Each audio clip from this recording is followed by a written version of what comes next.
Hello Shubham, मैं शुभ यादव। आज history की क्लास और P by Q history geography politics विषय में है। और इसकी जो पी बाई क्यू है, पी बाई क्यू बिल्कुल बेस्ट क्लास है इसमें। ठीक है, सारे प्रैक्टिस का होंगे सवाल। ठीक है, पहला क्वेश्चन हमारे पास आता है, निम्नलिखित में से कौन सा प्लाटोनिक चट्टान आमतौर पर काले या गहरे हरे रंग की होती है और मुख्य रूप से लौकिक और आगरिक खनिजों से बनी होती है। ठीक है, जल्दी से बताएं। तो लाइक इंग्लिश में हम लिख रहे हैं, आप जल्दी से इसका क्वेश्चन आंसर में this is the following plutonic rocks is usually black और dark green in colour and in minerally composed of plagioclase and augite minerals. तो जो मिनरल्स जो होते हैं उसी को कहते हैं खनिज। ठीक है, तो फर्स्ट पे हम लिख सकते हैं, ऑप्शन हम आपको देते हैं 4, क्योंकि इसमें मतलब बिल्कुल पेपर के हिसाब से आया है ना। इसमें पेपर में 60 क्वेश्चन आते हैं दिल्ली पुलिस में जीके जी इसके, तो उस हिसाब पेपर के हिसाब से मैंने इसको डिजाइन किया है। ठीक है, तो ऑप्शन मिलेंगे आपको 4।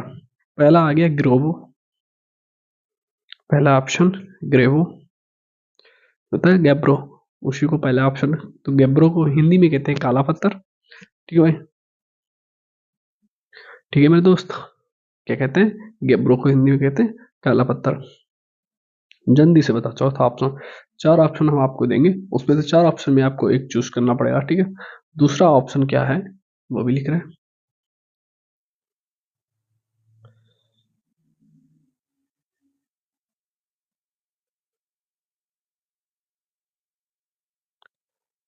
जैसे जैसे भाई क्लास मतलब बढ़िया। अब क्या है भाई, दोस्तों मेरे, जितने भी पी वाई क्यूज है वो हम करा लेंगे।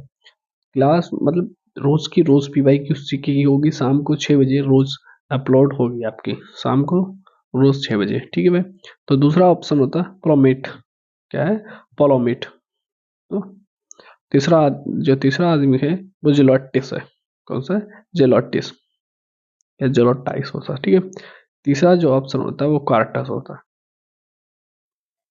क्या है, कार्टाइस, क्वार्ट क्वार्ट क्वार्टाइस। ठीक है, क्वार्टिजाइट होता है, उसी को कहते हैं हिंदी में। ठीक है, तो ग्रेवो को कहते हैं काला पत्थर। ठीक है, क्या कहते हैं मेरे भाई, काला पत्थर कहते हैं।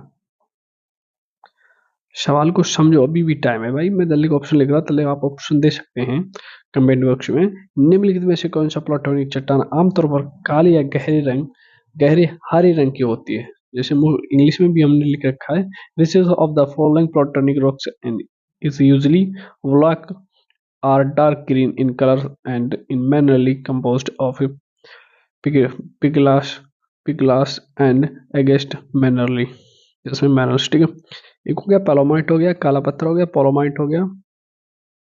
ठीक है, हिंदी में हो गया। अब हमारे पास आता है जियोलाइट्स,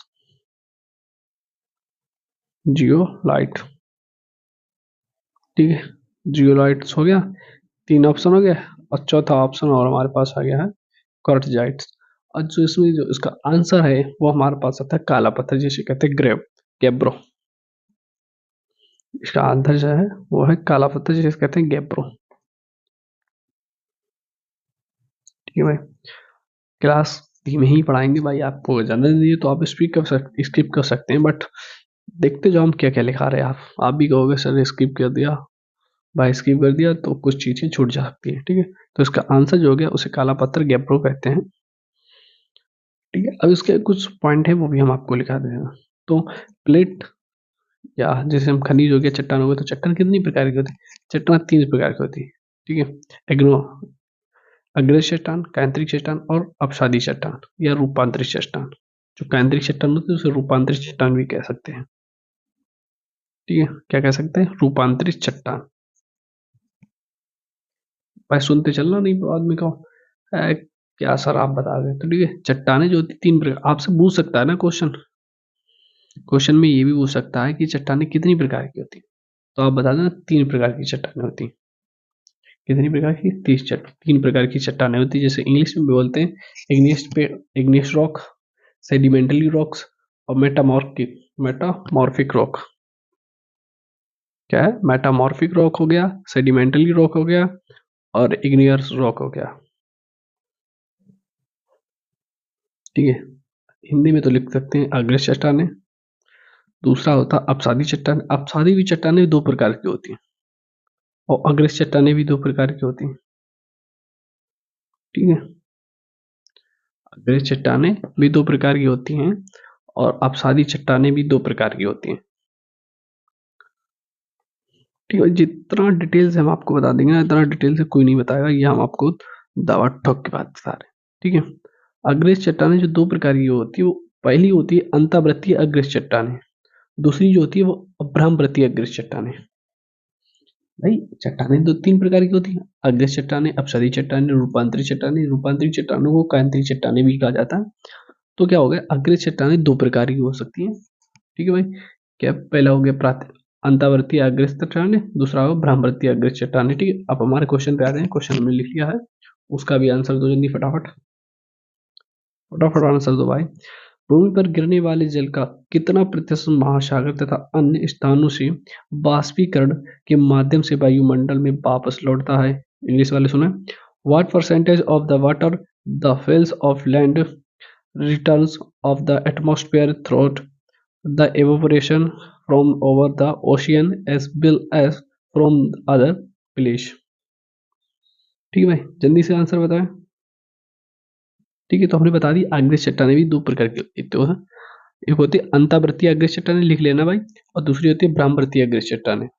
ठीक है, अंतावर्तीय अग्रस्ट चट्टानें किसकी होती है, इनका निर्माण जो है पृथ्वी के अंदर काफी गहराई में होता है, क्योंकि इसका जो मैग्मा होता है वो बहुत धीरे धीरे ठंडा पड़ता है।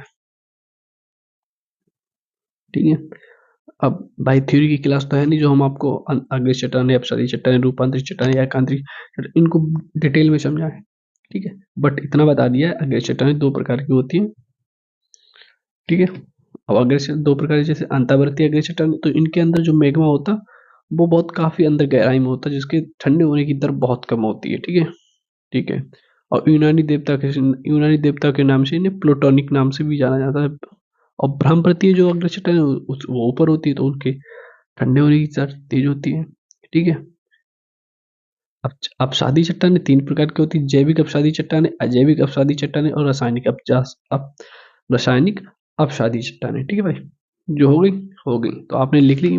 मेरा मेरा आपसे निवेदन है कि आपने शायद लिख लिया होगा जो कुछ मैंने बोला है। अग्रस्ट चट्टानें, अंतर्वर्ती अग्रस्ट चट्टानें, ब्राह्मवर्ती अग्रस्ट चट्टानें। ठीक है, लिख लो आप जितने हम बोल रहे हैं। और जो अपसादी चट्टानें होती है वो तीन प्रकार की होती है, जैविक अपसादी चट्टानें, अजैविक अपसादी चट्टानें और रासायनिक अपसादी चट्टानें। अब हमारे आंसर पे आ रहा है, तो इसका 29 था और 59 था, किसरा आंसर था, तो इसका आंसर जो है वो 59% है। ठीक है, ना 66 है, ना 44 है, ना 29 है, कितना आंसर है इसका, 59% है। ठीक है, ठीक है भाई, ठीक है।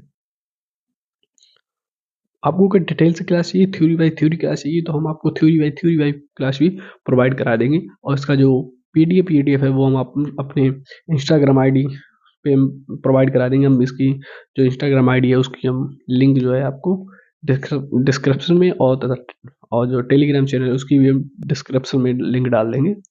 वहाँ से आपको अगर थ्योरी की क्लास चाहिए तो, बट आप हमें कमेंट करिए कि हमें थ्योरी की क्लास चाहिए, तो हम आपको थ्योरी की क्लास प्रोवाइड करा देंगे, सबसे बढ़िया बेस्ट कराएंगे, ये हमें पता।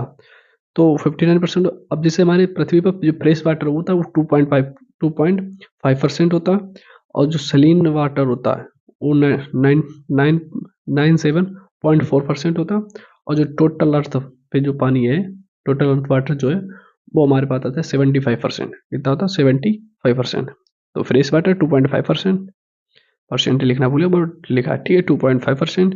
और जो सेलिन वाटर होता है वो 97.4%, और जो टोटल अर्थ में पाया जाता है वो 75% पानी होता है। ठीक है भाई, ठीक है मेरे दोस्त, इतना हो गया ना। चलो दोस्त आगे बढ़ते हैं। हम आप मतलब जो कुछ होगा वो डिटेल से, जो मेरे को लगता है डिटेल से समझाना चाहिए वो डिटेल से समझा देंगे। अब क्या होता है, भारतीय संगीत निर्देशक A R रहमान ने वर्ष में ऑस्कर जीता। जो ऑस्कर अवार्ड है वो A R रहमान ने किस वर्ष में जीता था, तो 2009 में।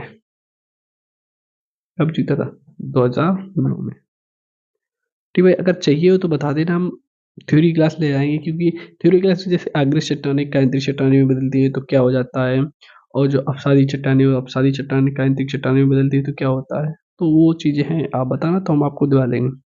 ठीक है, इसका आंसर तो हमने पहले ही से बता दिया, पर बट इसका ऑप्शन लिख लो 2012, 2014 और 2009। तीसरा ऑप्शन हमारे पास आ रहा है 2009।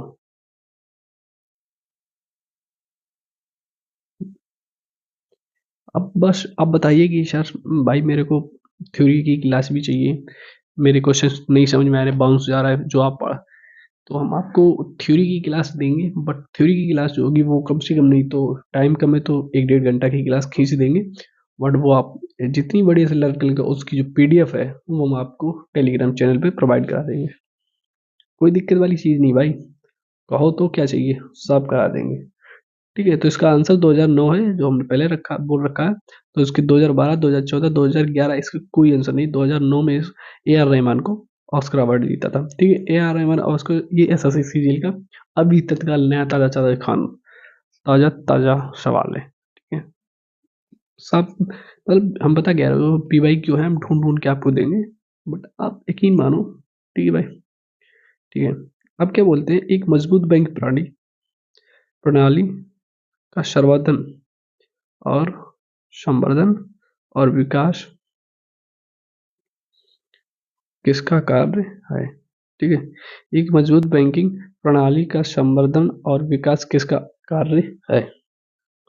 ठीक है, मतलब बैंकिंग के बारे में पूछना है। ठीक है भाई, तो हम जल्दी ऑप्शन लिखते जल्दी आप बता दीजिए। तो जैसे फर्स्ट ऑप्शन आ गया विदेशी बैंक, जिसे कहते हैं फॉरेन बैंक। Foreign bank. ठीक है, पहला ऑप्शन आ गया हमारे पास फॉरेन बैंक यानी कि विदेशी बैंक। कोई दिक्कत वाली बात नहीं भाई, जितना हम बता दें उतना आप करते चलो, बस अब आप करो ही कि नहीं तो दिक्कत होगी ना।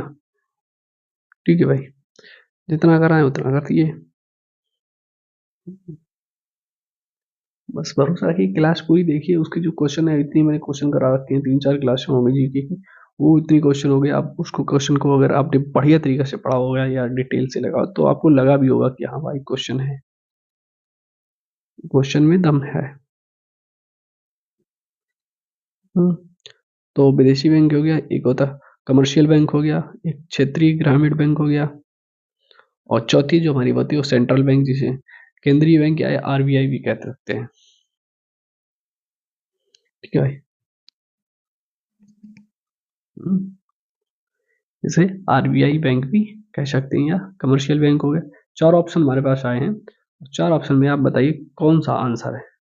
फर्स्ट विदेशी बैंक, दूसरा कमर्शियल बैंक, तीसरा हमारे पास आते हैं क्षेत्रीय ग्रामीण बैंक, चौथी हमारे पास है सेंट्रल बैंक, जिसे हम आरबीआई कह सकते कहते हैं। बताओ फटाफट बताओ भाई आंसर फटाफट। टाइम नहीं है, टाइम नहीं है, टाइम बढ़ते चलो मेरे दोस्त। तो कौन सा है, सेंट्रल बैंक। ठीक है, ठीक है मेरे दोस्त, कि कौन सा आंसर हो गया, सेंट्रल बैंक। अब इसका एक दो पॉइंट है वो भी लिख लो मेरे दोस्त। एक दो पॉइंट है वो भी लिखते चलो, अपनी कॉपी में भी बढ़िया तरीके से नोट्स में लिखना। जैसे मैं लिख रहा हूँ उसी हिसाब से आप लिख लो, तो आपको पढ़ने में भी मन लगे भाई, कि हाँ भाई कुछ शायद लिखा हुआ है, इसको पढ़ने में मजा आ रहा। ठीक है, आरबीआई पॉइंट जैसे 1934 में इसे स्टेबल किया था, जो आरबीआई बैंक है, भारतीय रिजर्व बैंक, इसको जो 1934 में स्टेबल के बाद स्थापित 1935 में से चालू हो गया। ठीक है, ठीक ब्रो मेरे दोस्त, ठीक है। तो 1934 में इसे मतलब स्थापित किया था और 1935 में इसे चालू कर दिया था।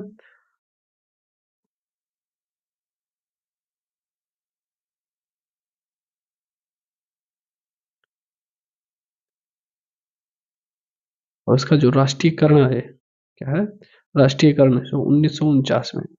ठीक है, इसमें क्वेश्चन अगल अलग है, आपसे पूछ सकता है कि आरबीआई बैंक की स्थापना कब हुई थी, तो 1934 में, और इस टाइम चालू जब कब हुई थी 1935 में, और आरबीआई का राष्ट्रीयकरण कब हुआ था तो 1946 में, 1949 में राष्ट्रीयकरण कब हुआ था 1949 में। अगर आपसे पूछ भी दे आरबीआई के जो प्रेजेंट टाइम जो गवर्नर हैं जिसे राज्यपाल कहते हैं, वो Sanjay Malhotra.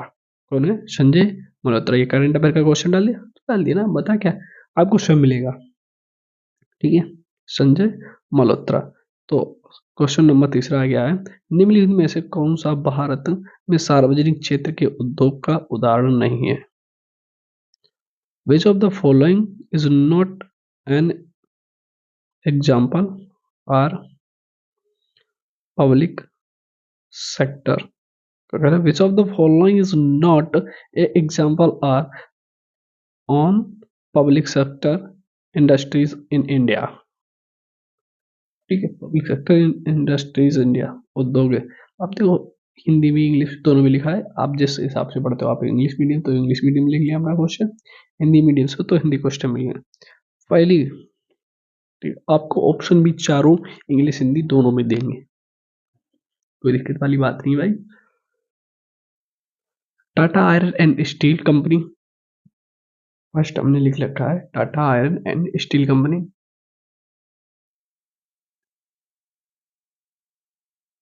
Tata iron and steel company.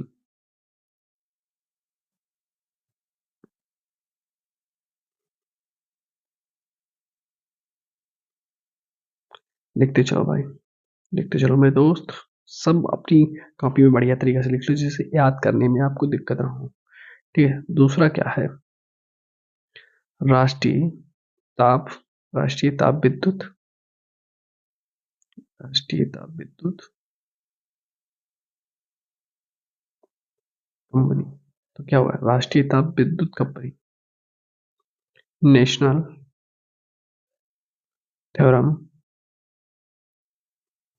National theorem, thermal, थर्मिकल जो होता है वो होता है power of electric, power of electric. मैं आपको पहले भाई बता रखा, अगर थ्योरी में चाहिए तो थ्योरी में भी क्लास प्रोवाइड कराई जाएंगी, बट आपको बताना पड़ेगा भाई मेरे को थ्योरी करा दो, बस थोड़े दिन पहले बताता हूँ मेरे को। अगर आपको चाहिए भी प्रैक्टिस क्लास में पूरी पूरी, पहले आपको थ्योरी समझा फिर प्रैक्टिस करें तो वो भी हम करा देंगे, बस टाइम लगेगा। आप जहाँ से 1 घंटा की क्लास होगी आपको 3 घंटे देखनी पड़ेगी थ्योरी, फिर उसके बाद क्लास। बट इतना यकीन रखो भाई, बाहर नहीं जाएगा जितना मैं बता रहा। ठीक है, तो चौथा आप, जो तीसरा ऑप्शन है वो steel authority of Indian limited, steel authority of India limited. और चौथा ऑप्शन है भारत भारी विद्युत है सीमा, जो हैवी होता है, हैवी क्या कहते हैं, Bharat heavy, Bharat heavy electrical limited. तो इसका आंसर जो होगा था वो Tata iron and steel company. ठीक है, क्या होगा इसका? Tata iron and steel company. ये तीनों ऑप्शन सही है। कौन से? National thermal power companies. ठीक है, और दूसरा तीसरा जो ऑप्शन है steel authority of Indian limited, ये भी ऑप्शन सही है। भारत हैवी इलेक्ट्रिक लिमिटेड, ये भी ऑप्शन सही है। लेकिन ऑप्शन गलत कौन सा है? Tata iron and steel company, क्योंकि ये एक प्राइवेट कंपनी है और बाकी ये जो तीनों कंपनी है वो सरकारी कंपनी है। ठीक है, ठीक मेरे दोस्त, डिटेल तो समझते चलते हैं, कोई दिक्कत नहीं है, कोई दिक्कत नहीं है भाई, डिटेल से समझते चलते हैं। तो जो टाटा है वो हमारी प्राइवेट कंपनी है, इसीलिए वो नहीं है। ठीक है, इसीलिए अब क्या है, क्वेश्चन है मौर्य वंश का, मौर्य वंश के संस्थापक कौन है? तो चंद्रगुप्त मौर्य। मौर्य वंश के संस्थापक कौन है? चंद्रगुप्त मौर्य। चंद्रगुप्त मौर्य तो संस्थापक तो हैं, लेकिन क्या है, चंद्रगुप्त मौर्य के जो पहले कौन सा शासन था वो उदयन था। उदयन क्या था? उदयन के समय में जब चाणक्य आए थे, उदयन के समय में जब चाणक्य आए थे तो उदयन ने चाणक्य को बेइज्जती करके बाहर निकाल दिया था, अपने राजसभा से बाहर निकाल लिया, उनकी बहुत मतलब बेइज्जती की। तो उस हिसाब से चंद्रगुप्त मौर्य जब थे तो चाणक्य ने चंद्रगुप्त मौर्य को, चाणक्य जो है वो गुरु हैं चंद्रगुप्त मौर्य के, ठीक है, उन्हीं ने इनको ज्ञान दिया। तो चाणक्य को, चाणक्य की सहायता से इन्होंने, चंद्रगुप्त मौर्य ने जो चाणक्य की सहायता लेके क्या किया, उसको पराजित कर दिया था। ठीक है, उसी तब पराजित किया था। चंद्रगुप्त मौर्य जो था 345 में उसका जन्म हुआ था, 305 ईस्वी में उसने सेल्यूकस निकेटर को हराया था। अब सेल्यूकस निकेटर कौन था? तो मेगास्थनीज द्वारा लिखी गई पुस्तक जो इंडिका थी, और मेगास्थनीज का ही सेल्यूकस निकेटर राजदूत था, जिसने चंद्रगुप्त मौर्य पर आक्रमण किया था। ठीक है, अब इसने क्या किया था? चंद्रगुप्त मौर्य ने जो मेगास्थनीज था, इसने आक्रमण तो कराया था सेल्यूकस निकेटर ने। अब मेगास्थनीज क्या, तो ये उसने इंडिका पुस्तक भी लिखी थी। तो जब सेल्यूकस निकेटर ने चंद्रगुप्त आक्रमण कराया तो हार पराजित हुई थी। ठीक है, पराजित। इसके लिए सेल्यूकस निकेटर ने अपनी पुत्री को विवाह जो किया था चंद्रगुप्त मौर्य के साथ कर दिया था, जिसका नाम था कॉर्नेलिया। क्या नाम था? कॉर्नेलिया। ठीक है भाई। ठीक है मेरे दोस्त, इतना हम डिटेल से बता रहे हैं, बट आपको जितनी चीज हम बोल रहे उतनी चीज आप लिखना पड़ेगा। ठीक है भाई। किस मौर्य वंश का अमित्रघात के नाम से जाना जाता है? Which Maurya dynasty ruler is known as Mitraghata? ठीक है, पहला हमारे पास लिखते हैं ऑप्शन में अशोक। ठीक, उसकी जो मेगास्थनीज की जो कहानी है आपको अगर जाननी है तो आप बता देना, पूरी डिटेल बता दें कि उसने 500 हाथी दिए थे तो चंद्रगुप्त मौर्य ने इसने, तो चंद्रगुप्त मौर्य ने बलुचिस्तान हो गया, कश्मीर हो गया, और क्या हो गया, 4 जगह जो होती वो उसने प्रोवाइड की थी। ठीक है, बलूचिस्तान। तो इतना वो डिटेल से जानना भी जरूरी है, तो बता दो, हम वो भी आपको प्रोवाइड करा देंगे, कोई दिक्कत बात नहीं, मेरे पास दिमाग की था है। ठीक है, आप ये मत समझना कि मैं बता नहीं सकता, मैं सब बता दूंगा, बस आप पूछने की इच्छुक हो तो हमें बता देना, तो हम आपको पूरा पूरा डिटेल आपको देंगे। ठीक है, तो पहले ये बताएं, फर्स्ट पे अशोक हो गया, दूसरे में चंद्रगुप्त मौर्य हो गया, तीसरे में कौन सा आ रहा वो भी हमें फटाफट बताते जाओ। तीसरे में कौन आ रहा है? बिंदुसार। ठीक है, वो भी हमने लिख रखा है, अब आप बताओ आगे। चौथा हम अपने पास से लिख ले रहे हैं सुसीम। ठीक है, 4 ऑप्शन हमने दे दिए, 4 ऑप्शन में आप बताओ। ठीक है भाई। ठीक। ठीक है भाई, तो जो हमारे पास जो चंद्रगुप्त ने जो मौर्य ने जो सेल्यूकस निकेटर को दिए थे दान में, तो वो कौन से दिए थे? हेरात हो गया, कंधार हो गया, बलूचिस्तान हो गया, काबुल हो गया। 4 चीजें नहीं थी।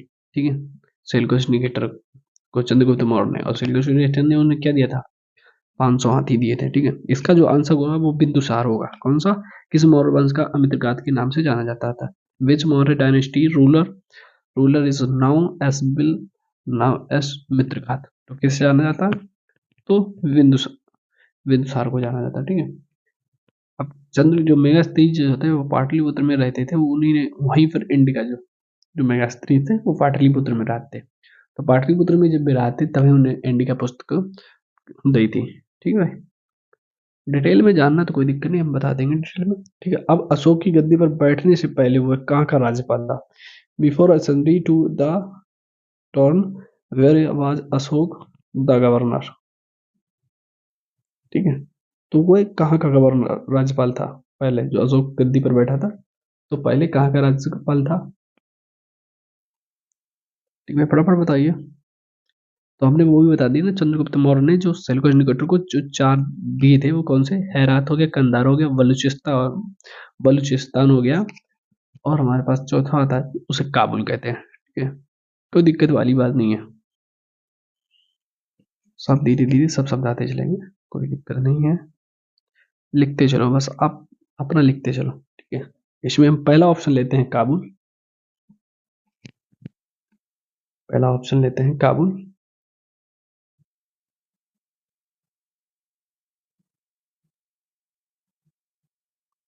दूसरा ऑप्शन लेते हैं कंधार।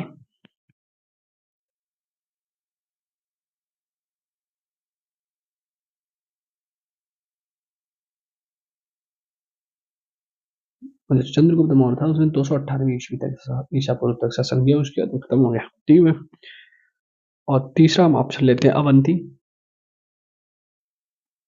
तीसरा ऑप्शन लेते हैं अवंती।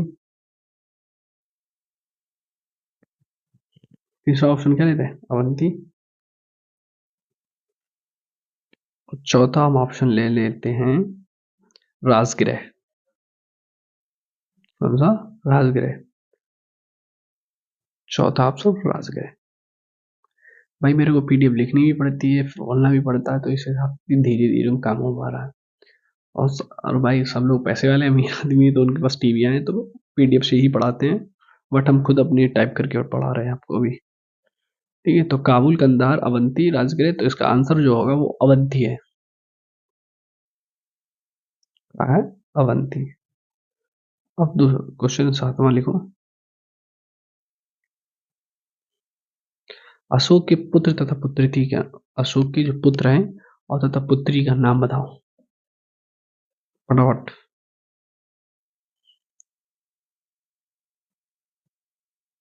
अशोक के पुत्र तथा पुत्री का नाम। अशोक के पुत्र का नाम था महेंद्र और तथा पुत्री का नाम जो है वो संघमित्रता था। अब इसका एक पॉइंट हम आपको लिखा देते हैं। जैसे अशोक ने क्या किया था, महेंद्र और संघमित्रता जो संघमित्र थे, इनको श्रीलंका भेज दिया था बौद्ध धर्म की जो शिक्षा का नियुक्त करने या शिक्षा को देख पढ़ाई करने के लिए। ठीक है भाई, कहाँ भेज दिया था? शिक्षा के लिए भेज दिया था।